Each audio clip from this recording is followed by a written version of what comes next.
За сайн байцгаана та бүхэнд Хармын хотоос мэдчилж байна. Ингээд сүүлийн жилүүдэд хятад улсад өвлийн мөс часны эдийн засаг болохоор зүүн хойд нутгийн эдийн засгийн бас нэг томоохон тулгарч шиг болсон байдаг.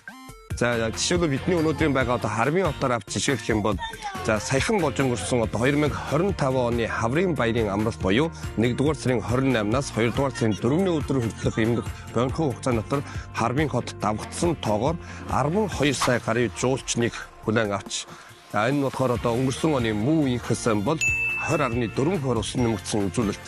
За мөн үүний зэрэгцээ болохоор бас аял жуулчлалын эдийн засгийн нийт орлого нь 19 тэрбум юаныг давж өнгөрсөн оны муу инхсэн 16.6%-аар өсөн нэмэгдсэн тухай албаны тоо баримтад мэдээлж байна.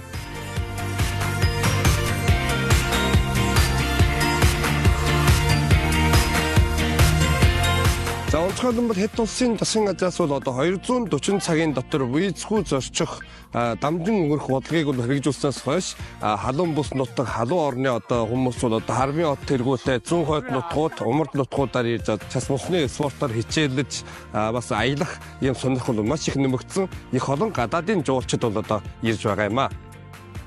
За тэгэхээр Хармын анх удаа ирсэн сэтгэл бол маш өндөр байна. Нөгөө өвлийн хот гэдэг утгаараа аялал жуулчлал нь маш хөгжсөн газар байна. За тухайлбал 30-аас 40 сая жуулчин яг өвлийн яг улирлалд нь ирдэг гэсэн тооцоо би сонссон. Тэгээд энд мөсөөр айгу гой зүйлс хийсэн байна. Засаар гой зүйлс хийсэн байна. За энд аялал жуулчлалын яг халуун цэг гэдэг утгаараа жуулчлалд зориулсан маш олон сонирхолтой хөтөлбөрүүдийг бас үзүүлдэг юм байна. Тэгэхээр тэр нь мандад маш их таалагдлаа. Бас Азийн айгүй олон соёлыг нэг дороос энд харж олж байна.